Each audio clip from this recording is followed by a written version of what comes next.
तर पहलगामच्या हल्ल्यामध्ये जे मृत्युमुखी पडले त्यांच्या नातेवाईकांच्या प्रतिक्रिया ऑपरेशन सिंदूर नंतर समोर आल्यात, पाहूया।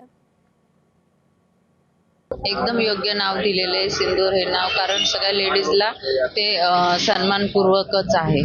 अजूनही मी त्या गोष्टीतनं बाहेर आलेली नाहीये। लवकरात लवकर मी ते प्रयत्न करत आहे। आता जो हल्ला केलेला आहे त्यातनं मला असं वाटतं की आता मी त्या दुःखातनं बाहेर झोपू शकेल किंवा काय होईल ती गोष्ट आता। पण मोदींनी जे पाऊल उचललेले ते योग्य उचललेलं आहे आणि त्यांना खरोखरच त्यांना संपवून टाकावं पाकिस्तानला, बस।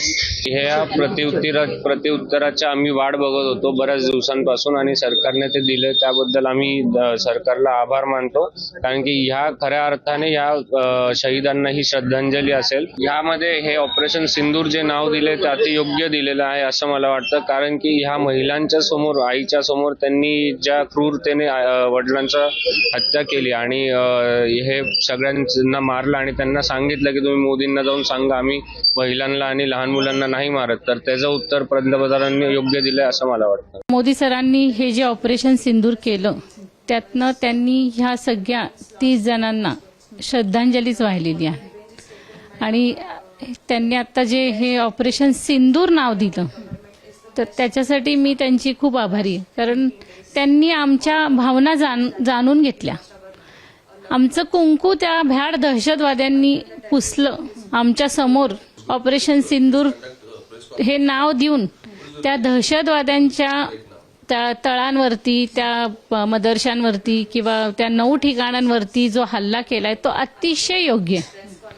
हा धडा त्यांना शिकवायलाच हवा। माझ्या वडिलांना आज खऱ्या अर्थी श्रद्धांजली मिळाली आहे, सरकारकडनं मिळाली आहे आज खऱ्या अर्थी, आणि त्यांचं बलिदान वाया गेलं नाही। 15 दिवसात त्यांनी हे मिशन कंप्लीट केलं, ह्याच्यासाठी मला प्रचंड म्हणजे चांगलं वाटतंय आणि सरकारला माझ्या मनापासून आभार आहेत। माझ्या वडिलांसकट जे लोक वीरमरण पावले होते त्या इन्सिडेंटमध्ये 22 तारखेच्या काळ्या दिवशी, तर त्याचं आज रिस्पॉन्स म्हणून भारताने जे केलं त्याच्यासाठी मला खूप प्राऊड वाटतं की मी भारताची नागरिक आहे। ऐकून खूप बरं वाटलं की त्यांनी बदला घेतला या त्यांच्या ह्याचा, आणि पहलगाममध्ये ज्यांनी अतुल आणि त्याच्याबरोबर अजून ज्या 26 जणांनी बलिदान दिलं आहे त्यांच्या आत्म्याला पण शांती लाभली असेल आता।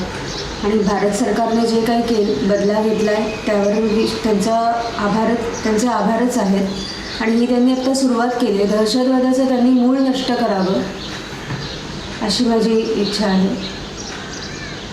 आम्हाला रात्री 3 वाजता कळालं की असा हमला केला आहे इंडियाने मिसाईल सोडून पाकिस्तानवर।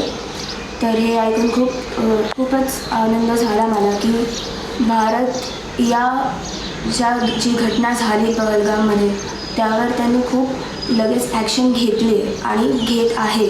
ऑपरेशन सिंदूरचा आज जो स्ट्राईक होता तो सक्सेसफुल होता आणि पुढेही सगळं व्यवस्थित हो आणि आम्हाला जस्टिस मिळो हीच आमची इच्छा आहे। न्याय मिळाला असं आपण म्हणू शकतो, बट माझं असं म्हणणं आहे की हे जे एक ऑपरेशन केलं एवढ्यावर न थांबता संपूर्ण मुळापासून उखडून टाकावं हे सगळं जे काय आहे।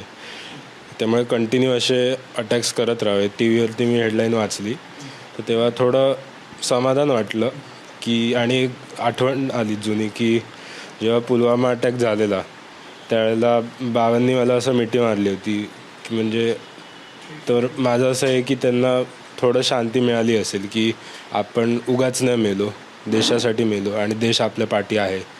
सर्व 28 लोकांना, फक्त बाबांना असं नाही। आम्ही त्यावेळी खूप घाबरलेलो होतो। फक्त एकच होता, एक सदगुरु कृपा, समुद्र कृपा म्हणून त्यातनं मी एकच फक्त वाचवलेलं होतं।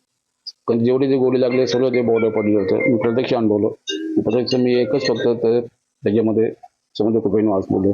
आणि आम्ही ऐकतो की सरकारचे पाऊल उचलते या शंकाच नाही आहे आणि सरकार हे करणारच, सरकार हे गप्प बसणार नाही, त्याचा बदला घेणार आहे, मला पूर्णपणे खात्री आहे। एबीपी माझा, उघडा डोळे बघा नीट।